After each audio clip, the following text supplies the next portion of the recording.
Okay,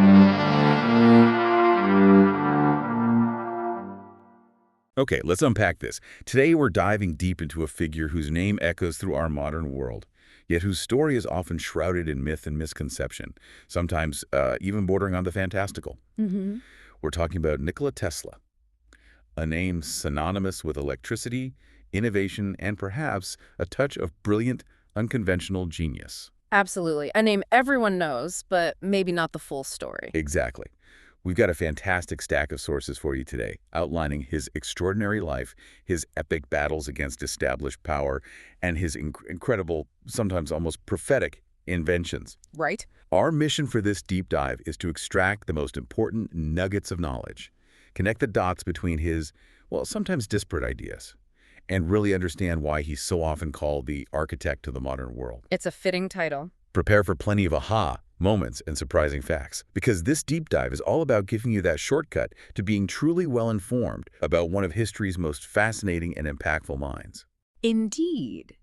What's truly fascinating here is how Tesla's entire journey, from his humble beginnings to his grand, often unrealized visions, so perfectly reflects the tumultuous and exhilarating birth of our modern energy and communication universe in the mid to late 19th century. A chaotic time, really. Absolutely. And his ambition and vision extended far beyond individual inventions. He conceived of entire technological ecosystems, interconnected systems that would reshape how humanity lived and interacted. Like seeing the whole forest, not just the trees. Precisely.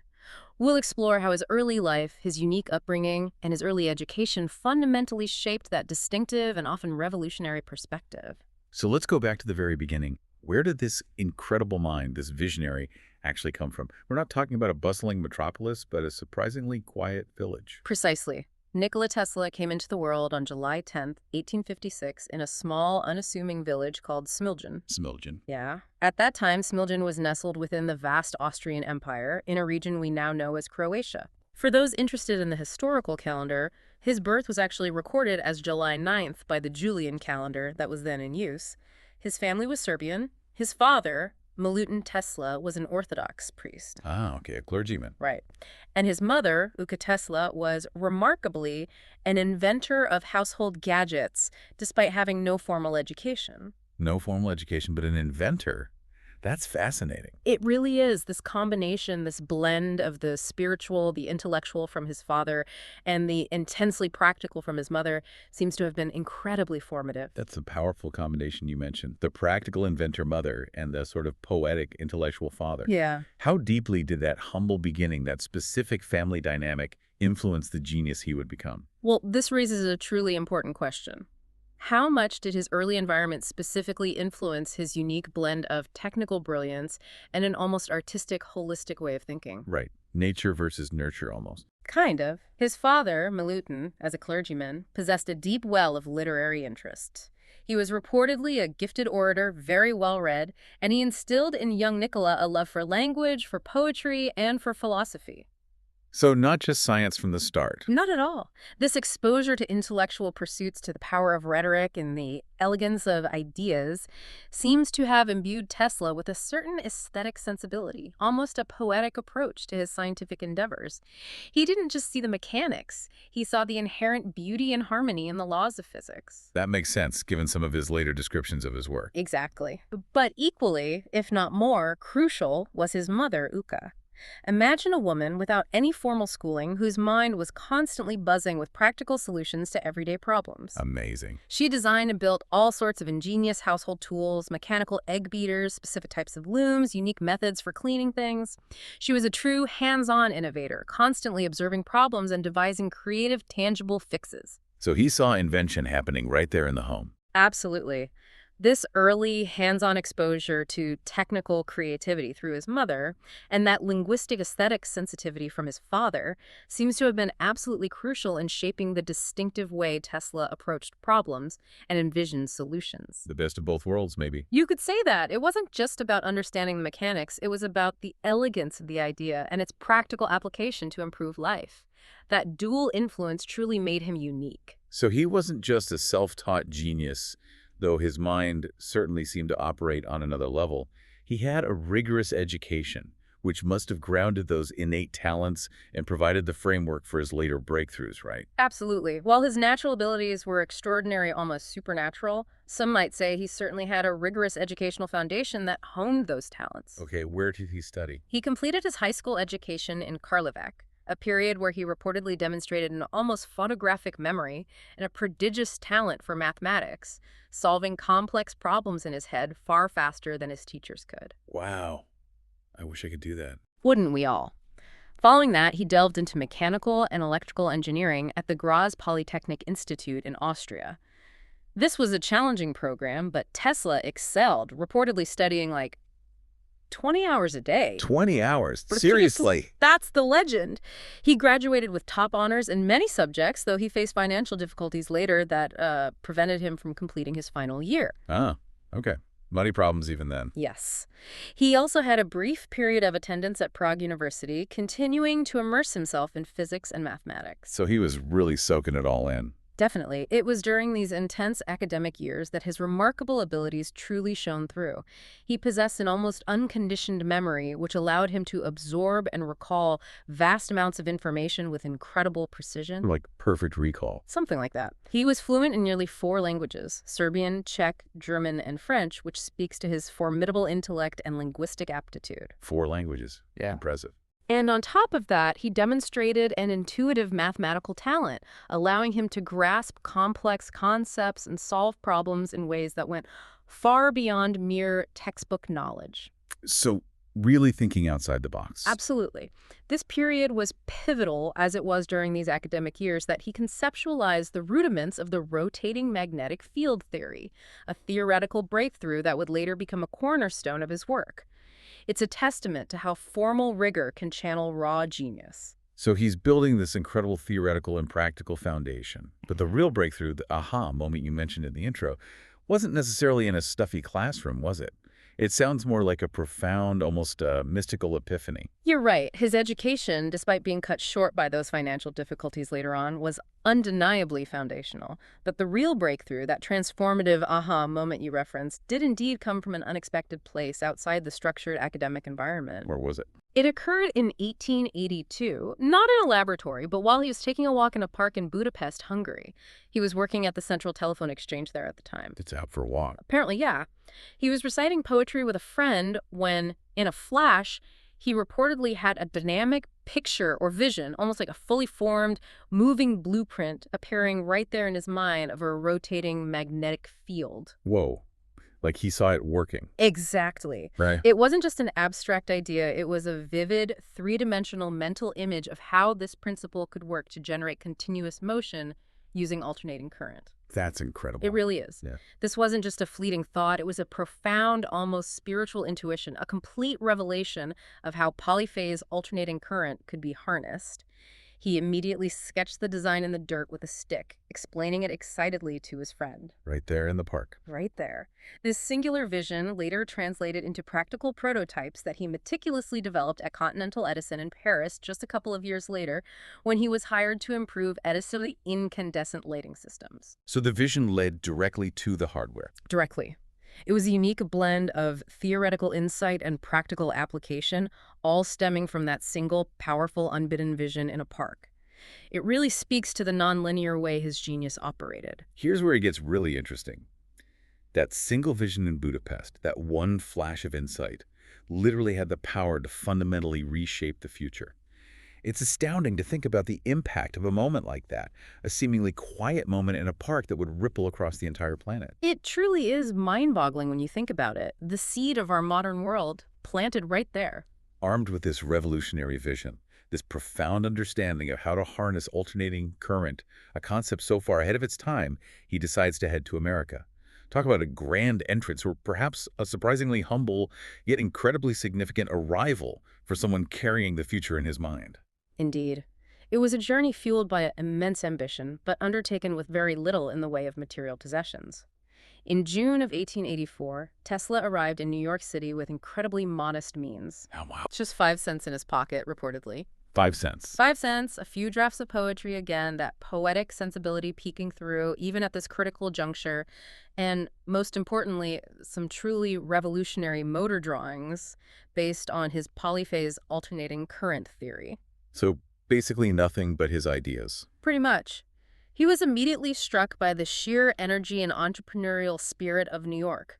He almost instantly found work, hired by none other than Thomas Edison's laboratory. Straight to the top, almost. Well, it seemed like it. His initial task was seemingly straightforward: to improve direct current, or DC, dynamos, which were the workhorses of Edison's burgeoning electrical empire. That sounds like a dream job for an aspiring electrical engineer, working for the most famous inventor of the age, Thomas Edison himself. But the dream quickly soured, didn't it? We hear about this legendary clash of titans, not just of their ideas, but of their personalities and their vastly different visions for the future of electricity. It did, and quite dramatically. The relationship quickly soured, leading to one of the most famous feuds in scientific history. What was the spark? Or the short circuit? There's a well-known anecdote that captures the essence of this clash. Edison reportedly offered Tesla a staggering $50,000, an enormous sum for the time, equivalent to over $1 million today, if Tesla could significantly improve the efficiency and design of Edison's DC motors and generators. 50 grand. Wow. Huge money. Tesla, with his characteristic intensity, worked tirelessly, often through the night, and successively redesigned 24 different types of Edison's machines. Major improvement. Okay, so he did it. He did it, but when he presented his improvements and asked for the promised payment, Edison reportedly dismissed it as a joke, stating, "When you become a full-fledged American, you will appreciate an American joke." Ouch. That's insulting. To say the least. This incident wasn't just about money. It really highlighted a fundamental difference in their working tempos, their business ethics, and their overarching visions. So? Well, while Edison was meticulously focused on perfecting existing technologies like his mercury arc lamps and building centralized DC networks that could be easily metered and controlled for profit. Right, the business side. Exactly. Tesla was proving the theoretical and practical efficiency of alternating current, or AC, for long-distance transmission with minimal power loss. Edison, ever the pragmatist focused on immediate commercial viability, famously called Tesla a dangerous dreamer because Tesla's ideas were so far beyond Edison's incremental improvements and immediate business interests. Dangerous dreamer. That says a lot. It does. This ideological divide was irreconcilable, and it eventually led Tesla to resign from Edison's company. Just walk out. Can you imagine being called a dangerous dreamer by the era's biggest innovator, then quitting and having to literally dig ditches to survive? That must have been an incredibly low point for someone with such grand, world-changing visions. It speaks to a profound belief in his own ideas, a refusal to compromise. But he didn't stay there for long. It was a remarkably difficult and humbling period, a true crucible that tested his resolve to its absolute limits. To go from designing revolutionary electrical systems and working alongside the titan of invention to physically digging trenches, earning a paltry $2 a day. $2 a day. Yeah, it speaks volumes about the sheer financial hardship and the challenges he faced. His hands, once delicately sketching intricate diagrams, were now raw and blistered from wielding a shovel. This wasn't just a low point, it was a brutal test of his unwavering belief in his own genius, a period that would have broken a lesser man. Absolutely. However, Tesla's resilience and his undeniable talent quickly found recognition. Within a matter of months, his exceptional abilities caught the attention of a group of investors who were looking for new electrical innovations, particularly one named A.K. Brown, the superintendent of the Western Union Telegraph Company. Ah, so someone saw the potential. Exactly. Brown was intrigued by Tesla's ideas for an AC motor and recognized that immense potential. With Brown's crucial financial support, Tesla was able to establish his own engineering laboratory, the Tesla Electric Company, in Manhattan in 1887. His own lab. Yeah. Finally. Yes. It was here, independently and free from the constraints of Edison's DC-centric empire, that he truly ignited the AC revolution, transforming his theoretical breakthroughs into the practical, operational systems that would very soon transform the world. This was the turning point where his grand visions began to materialize into the infrastructure that still powers us today. And that brings us to the legendary War of Currents. It wasn't just about two competing technologies, DC versus AC, was it? It felt more like a battle for the very soul of the future, a clash of industrial titans, and even a philosophical debate about how power should be distributed in society. No, not at all. You're absolutely right. The period between 1887 and 1893 famously known as the War of Currents, was far more than a technical dispute. It was a clash of two fundamental philosophies about how to electrify the world, and indeed about the very nature of technological progress and its relationship to society. Yeah, break down those philosophies for us. On one side, you had Thomas Edison fiercely advocating for direct current. His vision was of centralized, short-distance DC networks, which worked well for dense urban areas where power generation was close to consumption. Made sense for Wall Street, maybe. Exactly. But DC suffered significant power loss over longer distances, meaning you needed power stations every few miles, creating a fragmented, expensive grid. Edison essentially championed a centralized, almost feudal model of power, where electricity was a commodity to be tightly controlled, metered, and sold for profit, a system perfectly suited for the industrial titans and monopolies of his era. Control and profit. Got it. On the other side, Tesla and his astute financial backer, George Westinghouse, championed the alternating current system. Their vision was of distributed, high-voltage, low-loss AC grids, which were inherently far more efficient for transmitting power over vast distances, allowing power stations to be built far from population centers, like at waterfalls, Much more flexible. and potentially more democratic. Yes. Tesla, however, envisioned a decentralized, almost utopian system where power could be ubiquitous, widely accessible, and potentially even a free resource for all, transmitted wirelessly. Free power. Wow. That's radical. Extremely radical for the time. This clash over how a transformative technology should be distributed primarily for profit and control, or for universal access and societal benefit, echoes debates we still have today about internet access, renewable energy grids, and the control of fundamental resources. The stakes were incredibly high, impacting everything from urban planning to economic models. So how did Tesla and Westinghouse truly turn the tide in this fierce philosophical and technological battle? What was the definitive moment that really solidified AC's dominance and proved its undeniable superiority? Well, the tipping point came with a series of crucial and highly visible developments. On May 1st, 1888, Tesla secured patent number 381,968 for his electromagnetic motor, which was a monumental achievement. The AC motor patent. Right. This patent industrially implemented the rotating magnetic field in an induction motor for the very first time. It wasn't just a theoretical concept, it was a practical, robust motor that ran efficiently on AC. It proved that AC wasn't just theoretically superior for transmission, it was practically viable for powering machinery in factories and homes. Proof of concept. And commercial proof. This groundbreaking patent convinced George Westinghouse, who promptly bought the rights to Tesla's AC motor and transformer patents for a reported sum of $60,000 cash and stock, plus royalties. Big investment. Huge. This marked the commercial launch of the polyphase AC system. But there was a bigger moment, right? The World's Fair. Exactly. The pivotal defining moment, however, occurred at the 1893 Chicago World's Columbian Exposition. This was a grand stage, a global showcase of innovation and progress. The whole world watching. Absolutely. Westinghouse, armed with Tesla's AC system, dramatically underbid Edison to win the contract to light the entire exposition.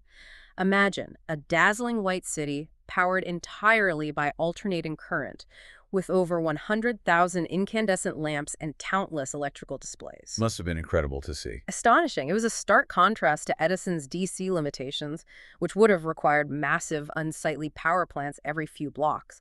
This spectacle wasn't just a technological triumph, it became a powerful sociological manifesto for AC, showcasing its unparalleled ability to light and power on a grand, awe-inspiring scale. The public was absolutely captivated. And the practical implications of that dazzling display followed swiftly, becoming a tangible reality for millions, forever changing how cities would grow and how power would reach them. Absolutely.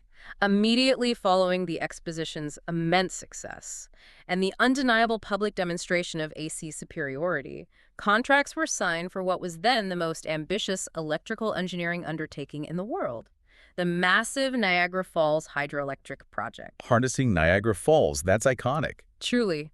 This was a monumental undertaking to harness the raw power of the falls to generate electricity on an unprecedented scale. Several engineering giants, including Lord Kelvin and George Westinghouse, recognized the transformative potential of AC for this project. Was it an easy choice?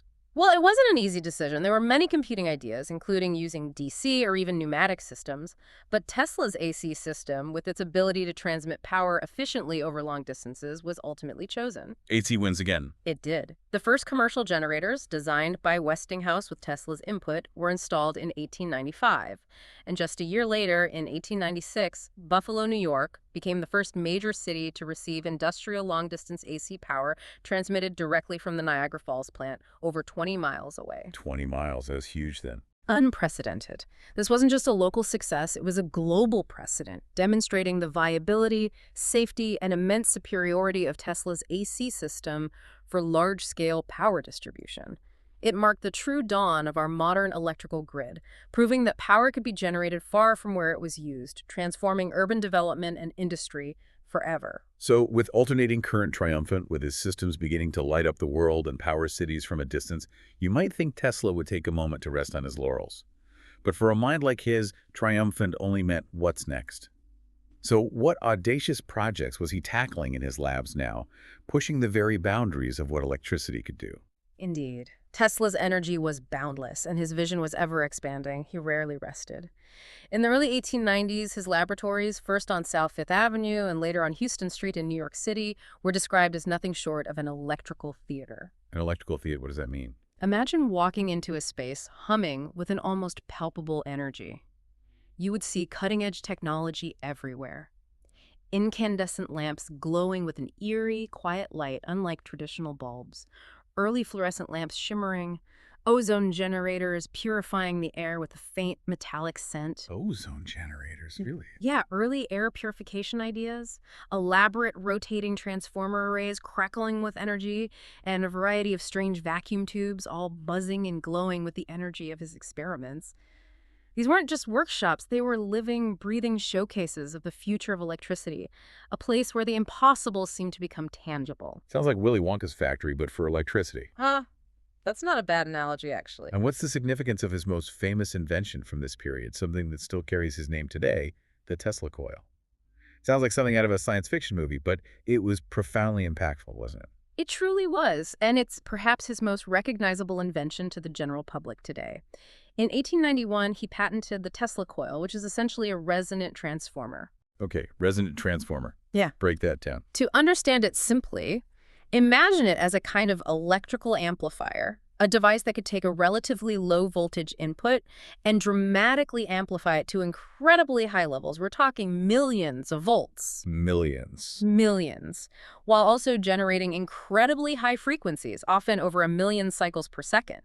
This allowed him to create those famous, mesmerizing, arcing sparks and dazzling electrical discharges that you often see in demonstrations today. The big lightning bolt and laugh. Exactly. This invention was a foundational step, paving the way for his high voltage and high frequency research. It allowed him to explore new realms of electricity, crucial for his work in advanced lighting, like those early fluorescent lamps, and most importantly, for his groundbreaking investigations into wireless power transfer, which would become his ultimate obsession. Ah, wireless power, the holy grail. For Tesla, it certainly seemed to be. It was also in 1891 that he became a U.S. citizen, a significant personal milestone that seemed to coincide with his burgeoning public profile. He became an American. Yes. And his public lectures and speeches to the American Institute of Electrical Engineers, or AIEE, which was essentially the premier gathering of electrical minds and engineers in America at the time, were not dry technical lectures. They were theatrical presentations, almost performances. Showman as well as scientist. Absolutely, filled with dramatic demonstrations of his electrical wonders, often involving spectacular light displays and sparks jumping across the room. These captivating displays, combined with his eloquent speaking style, earned him the moniker Poet of Electricity in the public eye. Poet of electricity. I like that. Poet of Electricity. I like that. Right. This shows his genius wasn't just technical, but also in presentation, in inspiring and educating the public about the immense, almost magical possibilities of electricity. He understood that vision had to be shared. He then heads to the mountains, to Colorado Springs, to test even wilder ideas, ideas that seemed to defy the conventional understanding of electricity. It sounds like he needed a grand, isolated stage for his next ambitious experiments, far from the bustling city. What was the purpose of the Colorado Springs lab? His move to Colorado Springs in 1899 was indeed driven by a specific and audacious scientific hypothesis.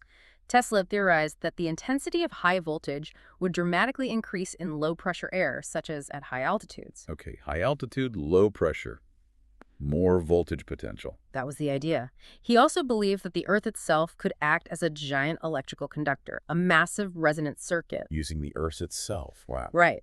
To test these principles, he established an experimental station near Denver at an altitude of 2,000 meters. This remote location, high in the mountains and far from the interference of other electrical systems, provided the perfect conditions for his audacious and truly monumental experiments, allowing him to push the limits of his high-frequency, high-voltage apparatus. And the sheer scale of these experiments was just mind-boggling, wasn't it? We're talking about generating artificial lightning on demand, manipulating forces on a scale no one had ever attempted before. Absolutely mind-boggling. The station featured a colossal 49.25-meter coil that's almost 160 feet tall. Enormous. Which was capable of generating artificial lightning up to 7 meters long. Imagine that. Controlled lightning bolts arcing across the sky, a spectacle that must have terrified and amazed local residents. Bad. He also produced 40-meter spark columns, brilliant discharges that lit up the night. And incredibly, sparks were seen jumping from street faucets miles away, and distant light bulbs glowed without being connected to a power source. Seriously. Miles away. That's what the reports say, demonstrating the immense power and reach of his electrical discharges through the very ground. So he was proving the Earth could conduct electricity like that? That was the implication. What's truly fascinating here, beyond the sheer spectacle, is that Tesla used this setup to meticulously record lightning discharges. But more profoundly, he was studying the resonance between the Earth and the ionosphere, observing these global electrical vibrations for minutes at a time. Global resonance, like the Earth humming. In a way, yes. This data was absolutely crucial for incubating his ambitious theory of global electrical resonance. The groundbreaking idea that the Earth itself could be used as a gigantic conductor for energy and communication, a concept that underpins much of our understanding of radio wave propagation today. So much came out of that lab. A huge amount. This same facility in Colorado Springs was also a prototype for his even more audacious goal of wirelessly transmitting telegraph signals from Pikes Peak all the way to Paris. Colorado to Paris. Wirelessly. Yeah. In 1900. That was the dream. A dream of global, free communication. It was a step towards a truly global system, a world system that would become his ultimate focus. And this grand idea of global wireless power, this utopian vision of a world system where energy and information could be transmitted freely around the globe, culminated in the famous Wardenclyffe Tower, didn't it? This was his ultimate dream, literally manifest in steel and brick, a physical embodiment of his belief in universal access to energy. It was truly the ultimate embodiment of his dream. Located in Long Island, New York, near the village of Shoreham, the Wardenclyffe complex was an ambitious endeavor. Tell us about the tower itself. It featured a magnificent Stanford White-designed brick laboratory building. White was a leading architect of the era, known for grand, classical designs. Top architect. Yes, and a towering 57-meter or 187-foot steel and wood tower crowned with a large hemispherical dome. Built between 1901 and 1905, it didn't just symbolize Tesla's world system vision, it was intended to be its operational heart for wireless communication and power transmission on a global scale. How was it supposed to work? What was the theory? His theory was breathtaking in its scope and ambition. He proposed that an excited land-ionosphere pair, essentially using the Earth itself as a giant tuning fork and the ionosphere as a reflecting layer, oscillated at a sufficient frequency and potential, could transmit radio, telephone, and even energy packages losslessly across vast distances. Losslessly, like no energy lost in transmission. That was the claim. He envisioned a world where power was ubiquitous, available to anyone, anywhere, transmitted not by wires but through the Earth and the atmosphere. Imagine a future where remote villages had instant access to electricity and communication, powered by a central station. It sounds incredible. Almost too good to be true. And perhaps it was, in a way. This was not just about connecting cities, it was about connecting continents, ships at sea, and even individual homes without the need for cumbersome and expensive wiring infrastructure.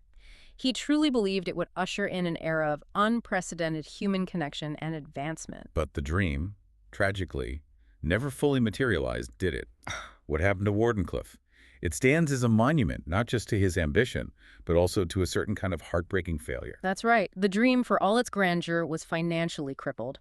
The project was primarily funded by the titan of industry, J.P. Morgan. Ah, the big financier. Right, who had initially invested $150,000, ostensibly for transatlantic telegraphy. However, as Tesla's vision expanded from mere communication to free, global wireless power, Morgan became increasingly wary. Free power wasn't exactly his business model. Not at all. The Wall Street stock market crash of 1903 further exacerbated the financial difficulties, drying up the crucial investment Tesla needed to complete and operate the immensely expensive system. Bad timing. Terrible timing.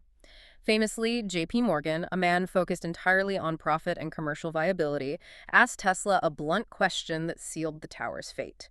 Why finance something we can't sell? Wow, that cuts right to it. It really does. He was referring directly to the fundamental inability to meter and charge for wirelessly transmitted energy. Tesla's utopian ideal of universal free power directly contradicted Morgan's capitalist model, which prioritized control, commodification, and return on investment. Vision versus profit. Exactly. This fundamental conflict between radical technological idealism and the prevailing economic model proved insurmountable.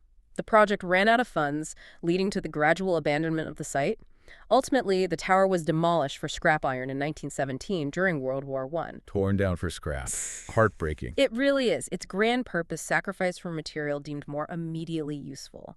It's a deeply ironic and poignant story of a vision that was not just ahead of its scientific time, but perhaps even more profoundly, ahead of the prevailing economic and capitalist structures that couldn't grasp the value of unmetered, universally accessible energy. Wardenclyffe remains a powerful, tragic symbol of innovations that challenge the very foundation of market structures. So many of Tesla's ideas were years, even decades ahead of their time. And when we talk about wireless communication, many people immediately think of Marconi and the radio. But our sources tell a very different story about who truly pioneered radio technology, often placing Tesla firmly in the lead. That's a crucial point, and it highlights how historical recognition can sometimes diverge significantly from the actual timeline of innovation and invention. So Tesla was first. Well, Tesla was demonstrating the principles of radio communication as early as 1893. He delivered lectures in St. Louis and Philadelphia where he publicly demonstrated wireless communication, transmitting electromagnetic energy without wires. 1893. That's early, very early. He even described in detail the apparatus necessary for radio transmission and reception. He then applied for his fundamental radio patents in 1897, laying out the core concepts of tuned radio circuits. Okay, patents filed. And perhaps even more impressively, in 1898 at the Electrical Exhibition in Madison Square Garden in New York City, he publicly maneuvered a 4-meter steel boat using radio waves. A remote-controlled boat in 1898. Essentially, yeah. This wasn't just a parlor trick. It was a profound demonstration of remote control, basically showcasing the world's first truly functional drone or wirelessly controlled vehicle years before such concepts were widely imagined. That's amazing. He controlled its lights, steering, and propulsion from a distance, proving that energy and control signals could be transmitted wirelessly. So he was clearly demonstrating these principles and even practical applications years before Marconi's widely recognized transatlantic signal. What happened in the public consciousness, then, that led to Marconi receiving the Nobel Prize and widespread credit for radio?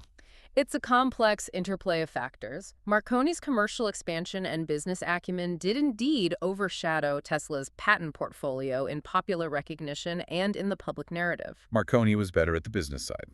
You could say that. Marconi was adept at building a business, securing influential backers, and quickly commercializing the technology for point-to-point telegraphy, specifically for shipping. He focused on a narrower, immediately profitable application. Right, making money from it. Whereas Tesla, by contrast, was often more interested in the grand, theoretical possibilities and universal applications, sometimes less concerned with the immediate commercial exploitation of his work. The big picture versus the bottom line. Something like that. However, the truth eventually surfaced, legally anyway. The U.S. Supreme Court, in a landmark decision on June 21, 1943, just months after Tesla's death. After he died. Yes, sadly. They ultimately overturned Marconi's broad claims regarding the invention of radio. In that ruling, the court officially recognized Tesla's precedence in the fundamental radio patents, citing his earlier demonstrations and patent filings. So the court eventually said Tesla was first. Officially, yes. This decision, though delayed, finally acknowledged his foundational contributions. This raises an important question for us.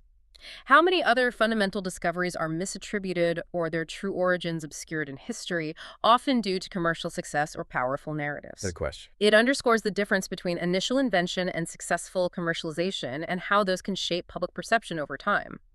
Tesla laid the theoretical and practical groundwork for so much of what we now take for granted in wireless communication. And Tesla's experiments went far beyond just lighting cities and enabling wireless communication. He was exploring the very edge of what electricity could do, pushing into areas that would later become entire fields of study, like medical imaging, long before they were properly understood. He truly was an intrepid explorer of the unknown frontiers of electricity.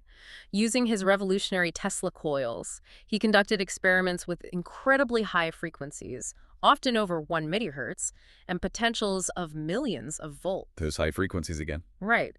These incredibly high frequency and high voltage conditions allowed him to explore phenomena like fluorescence and phosphorescence, which led to advancements in lighting.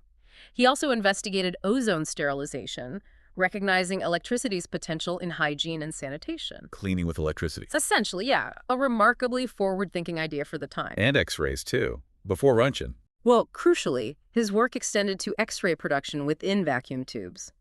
Months before Wilhelm Röntgen's official discovery of X-rays in 1895, Tesla was already presenting his own X-ray shadows, or what he called shadowgraphs, to his close friend, the renowned author Mark Twain. Mark Twain saw Tesla's X-rays. Apparently so, showing him images of objects placed on photographic plates. Tesla was experimenting with high-frequency currents through Crookes tubes, early vacuum tubes, and noted the effects of what we now know as X-rays, even if he didn't fully grasp their nature or term them X-rays himself initially. And he didn't just stumble upon them. He also recognized their potential dangers incredibly early on, which was profoundly foresightful. Exactly. This is another testament to his comprehensive, almost intuitive approach to scientific inquiry. He made one of the very first warnings about the biological dangers of X-rays, recognizing their potential harm after he personally burned his own hand during an experiment in his lab. He warned people. He did. He meticulously documented the effects and warned others. His vision of imaging with invisible light is now considered an intellectual cornerstone of modern medical radiology. It's truly astounding how many seemingly disparate fields, from power transmission to advanced lighting to medical diagnostics, he touched with his pioneering work in high-frequency electricity. His mind was just everywhere. It really seemed to be. His insights were often holistic, seeing both the immense potential benefits and the often overlooked risks. He wasn't just inventing, he was contemplating the full implications of his discoveries. It wasn't just electricity and physics where his genius shone. He had a profound mechanical genius, too, like the mind-bending concept of the bladeless turbine. That sounds like something straight out of a futuristic engineering textbook, even today. His mechanical ingenuity was every bit as revolutionary as his electrical work, and perhaps less known to the general public. Take his 1913 bladeless Tesla turbine. Bladeless? How does that work? This was an attempt to completely rethink turbine design, aiming to outperform conventional bladed turbines by utilizing what's called the viscous boundary layer effect. Viscous boundary. Wow. Instead of traditional blades that convert kinetic energy into rotational force through direct impact, his design used a series of closely spaced, smooth, flat discs mounted on a central shaft. Just flat discs. Yeah. Here's how it worked. As a fluid, like steam or gas, flowed between these discs, it would stick to the surfaces due to its viscosity, essentially, the fluid's internal friction. This adhesion would create a drag force that efficiently spun the discs rather than relying on direct pressure. So it uses friction instead of pushing blades. Yeah, exactly. It's like how a gentle, consistent current can powerfully turn a submerged object even without direct impact, relying on the subtle friction of the fluid. This multi-disc mechanism was remarkably efficient for its size and could reach an astonishing 16,000 revolutions per minute. 16,000 RPM. That's incredibly fast. Far exceeding the conventional bladed turbines of his day, and doing so with less vibration and wear. What's more, the same principle meant it could also function as an incredibly efficient pump in reverse flow, showcasing its remarkable versatility. Turbine and pump in one. Clever. It was a testament to his ability to find new efficiencies in fundamental physical principles. And then there's the famous mechanical oscillator, sometimes dubbed the earthquake machine or world shaker. It sounds like something from a classic sci-fi movie, a truly audacious, even dangerous idea. Was it real? It absolutely was real in concept and in prototype. Tesla described this mechanical oscillator in 1893.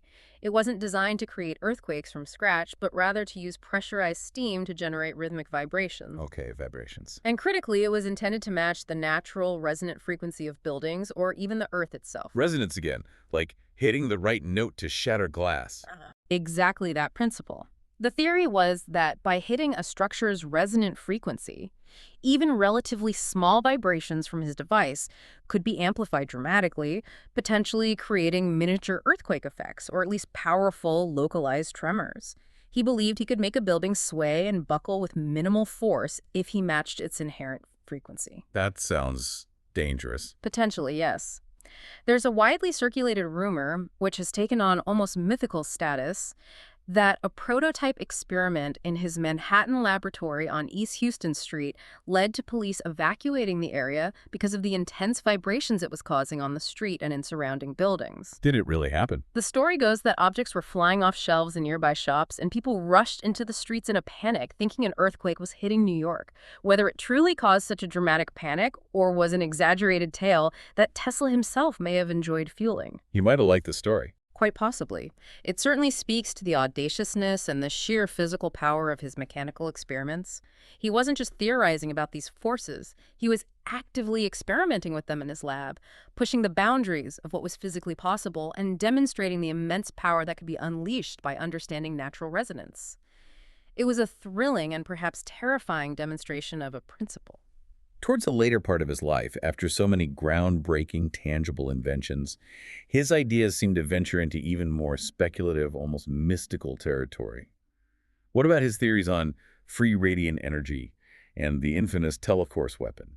These sound like something out of science fiction even today. As he aged and faced increasing financial and social isolation, his ideas certainly became more abstract and, some might say, increasingly visionary or even bordering on the speculative. Like free radiant energy. What was that? By the 1930s, Tesla was proposing a diode-like apparatus, which he even patented as 685,957, designed to collect what he termed free radiant energy from the ionosphere. This concept suggested a way to tap into the ambient energy of the universe, a form of limitless power that didn't require traditional fuel sources or generators. He believed this energy was constantly bombarding the Earth and could be harnessed. Energy from the air, basically. From the upper atmosphere, yeah. Limitless, free energy. And teleforce, the death ray. Then, most famously, in a 1934 interview with the Illustrated Times on his 78th birthday, he spoke of teleforce, which quickly became sensationalized as a death ray. He described it as a particle beam defense system. A particle beam, like Star Trek. Sort of, yeah. Capable of melting steel plates 200 miles away and bringing down formations of thousands of enemy airplanes. He claimed to have perfected it and offered it as a defensive weapon to various nations, believing it could end all wars by making any attack impossible. And all wars, that was his goal. That's what he claimed. He even detailed its 4 components: an apparatus for producing rays of force, a mechanism for generating high voltages, a method for concentrating the rays, and a system for propelling them. He asserted it was based on entirely new principles of physics. And these incredibly ambitious, even fantastical designs, were they ever realized, or were they just theoretical concepts that existed only in his mind?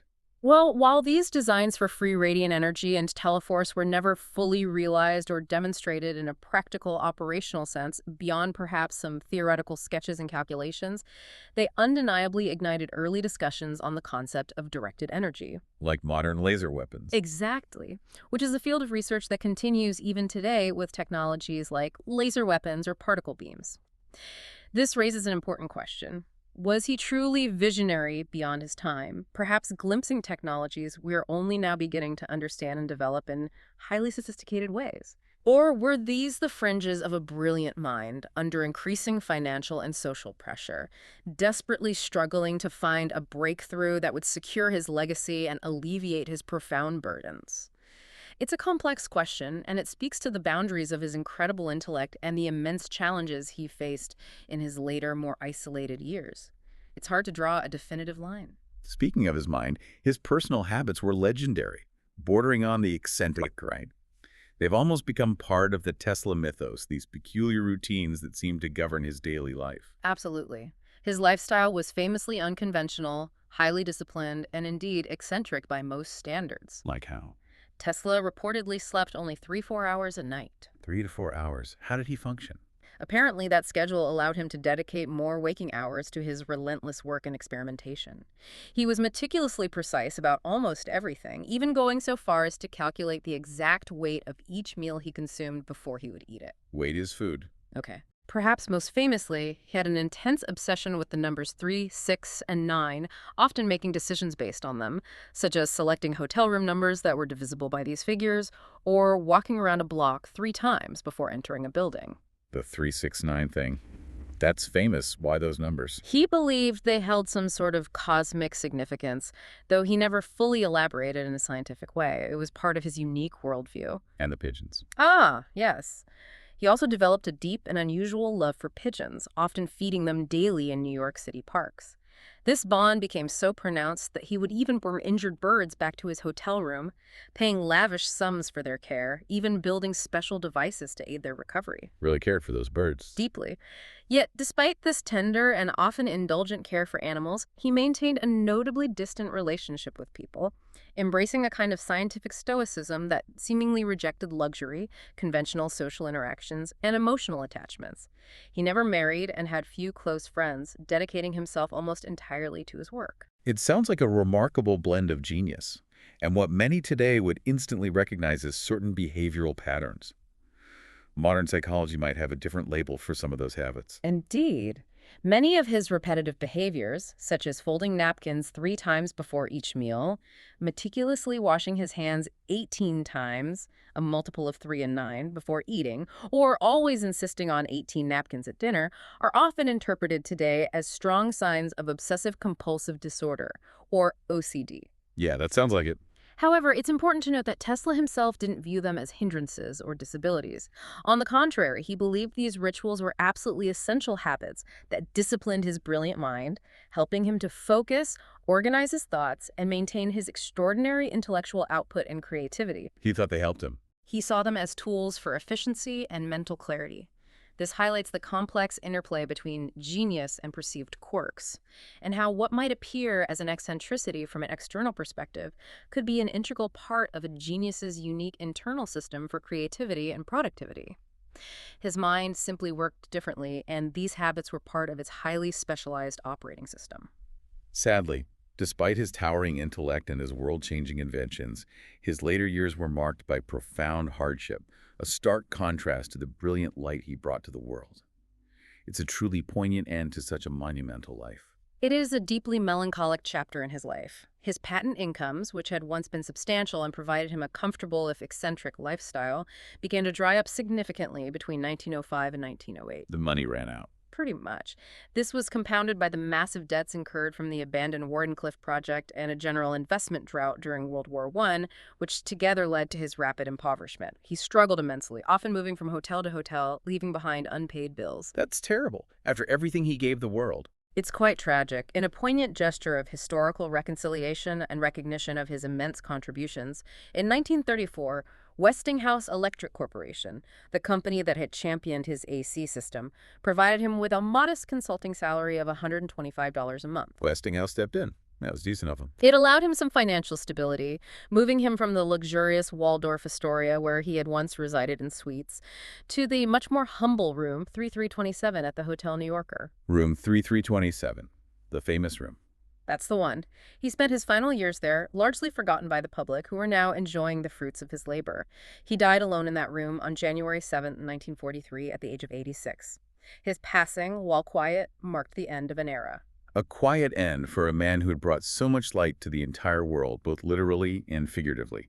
There's almost an ironic poetry to his passing, isn't there? Yeah. Especially with the rumors that circulated. There was indeed a poignant rumor that circulated at the time that the city's power grid would briefly black out for his funeral, an ironic and symbolic reminder that his name had become synonymous with energy itself, even in his quiet passing. Did it actually happen? While likely apocryphal, it speaks volumes about the profound, almost mythological recognition of his legacy, even in the shadow of his loneliness and the obscurity of his final years. It was a fitting, if unofficial, tribute. But his quiet death certainly didn't mean a quiet legacy. Quite the opposite. His influence is truly everywhere, subtly and profoundly flowing through our homes, our devices, our very way of life, even if we don't always consciously realize it. Absolutely. His inventions are not just historical artifacts gathering dust in a museum. They are the continuous, vibrant threads woven into the very fabric of our modern technological existence, active components of our daily lives. Okay, let's break down that legacy. Where do we see it most clearly? Well, first, and perhaps most fundamentally, alternating current, AC. Today, over 90% of global electric grids operate on 50-60 Hz polyphase AC. The entire ecosystem of transformers and induction motors, which are fundamental to transmitting and using power efficiently, is a direct, undeniable inheritance from Tesla's original patents and his unwavering advocacy. So every time you plug something in, Exactly. Every time you plug something into a wall socket, you are engaging with Tesla's legacy. It's that fundamental. okay, AC is huge. What else? Wireless. And beyond power, his fingerprints are all over how we communicate wirelessly, too, laying the groundwork for technologies we now take for granted. Like radio, as we discussed. Precisely. Next, wireless communication. The very foundations of radio, remote control, and radar, and ultimately the entire conceptual chain leading to modern GPS, Wi-Fi, and even cellular technology, all have their conceptual and often direct roots in Tesla's high-frequency and amplitude-modulated oscillators, as confirmed by the Supreme Court's ruling on radio. So Wi-Fi has roots in Tesla. The fundamental principles of transmitting information wirelessly, yes. He laid the theoretical and experimental groundwork for transmitting information through the air without wires, shaping how we connect globally and navigate our world. And his influence extends even to medicine in ways many might not immediately connect. To medicine. Yeah. That's not something people often associate directly with Tesla, beyond his early X-ray work. How is his legacy woven into modern healthcare? Indeed. Consider high-frequency medicine and resonance in electronics. The unit for measuring magnetic flux density in an MRI machine, that incredibly powerful and precise diagnostic tool in modern medicine, is officially named the Tesla. The Tesla unit, right. A direct and enduring tribute to his pioneering work in electromagnetism and magnetic fields. Furthermore, his early experiments with high-frequency currents and vacuum tubes, particularly his early filament lamps, were a foundational step towards modern fluorescent and LED lighting. Fluorescent lights, too. Early steps, yes. Technologies that are now ubiquitous and essential to daily life, from illuminating our homes to powering the screens we look at. His insights into resonance are also crucial in countless electronic devices today. His influence truly permeates almost every aspect of our technologically driven world, often in ways that are so fundamental we don't even consciously acknowledge them. And Tesla lives on not just in engineering and technology, but also in popular culture. He's become this almost mythical figure, a symbol, hasn't he? He certainly has. His story and legacy are carefully preserved and continually reinterpreted. The Nikola Tesla Museum in Belgrade, Serbia, established in 1955, is a profound testament to his enduring importance. Museum in Belgrade, right? It preserves over 160,000 original documents, thousands of photographs, and countless artifacts from his life and work, including his personal belongings and even his ashes. His ashes are there, wow. Yes. In 2003, it was deservedly added to UNESCO's Memory of the World list, recognizing its global significance. And the very site of Wardenclyffe itself, where his grand dream stood, is undergoing a remarkable transformation. Wardenclyffe is still there. What's happening? The Tesla Science Center at Wardenclyffe on Long Island was acquired via a massive crowdfunding campaign in 2012, fueled by dedicated enthusiasts and even a famous cartoonist. The oatmeal guy. That's the one. It is now being transformed into a global STEM education campus, aiming to inspire the next generation of innovators by connecting them to Tesla's pioneering spirit. So his legacy is being preserved and built upon in a very tangible way for future generations. Mm-hmm. And in fiction, he's a fascinating, almost tragic character. Oh, absolutely. Yeah. In popular culture, Tesla has truly become the archetype of the romantic explorer, the brilliant, misunderstood genius who was tragically ahead of his time and lost out to bureaucracy, commercial interests, and sometimes his own eccentricities. The ultimate underdog inventor. Kind of, yeah. He appears frequently in science fiction novels, often portrayed as a kind of mad scientist, but one with noble intentions and incredible, sometimes dangerous ideas. Christopher Nolan's acclaimed film The Prestige famously features him as a character played by David Bowie. David Bowie as Tesla. Yeah. Perfect casting. Wasn't it? which further cemented his image as an enigmatic, almost magical figure in the public consciousness. And of course, the incredibly successful electric car brand, Tesla, directly bears his name, instantly linking modern, disruptive innovation with his pioneering spirit and forward-thinking vision. Yeah, the car company definitely keeps his name front and center. It does. He's become a symbol of the unappreciated genius, fueling a certain mythos that continues to resonate today, inspiring new generations to look beyond the immediate and commercial, and to dream bigger.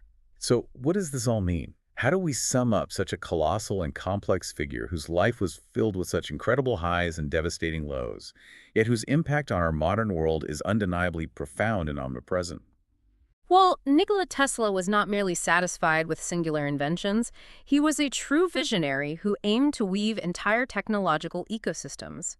He saw how individual components could interconnect to form a vast, seamless network, envisioning a future where electricity and information were universally accessible. Seeing the whole system. Exactly. The sheer spectrum of his contributions, from the fundamental principles of AC distribution that power our homes and cities, to the very conceptual roots of wireless communication that connect us globally, from his innovative boundary-layered turbines to his explorations in high-frequency physics, forms the very nervous system of modern urbanization, the telecommunication age, and the digital economy. The nervous system, that's a great way to put it. His quiet passing didn't silence his ideas because he saw electricity not just as a measurable force, a utility to be sold, but as an endless motion driving humanity toward a common horizon, a universal principle to be harnessed for collective progress. For that reason, Tesla isn't just an inventor of the past, a historical figure. He is a living source of a constantly updated vision for the future, inspiring us to continue exploring the unseen forces that shape our world. What an incredible deep dive into a man whose legacy truly shaped the world we live in, often from the shadows. We hope this has given you a newfound appreciation for the silent genius who, quite literally, electrified our future. If we connect this to the bigger picture, it leaves us with a provocative thought.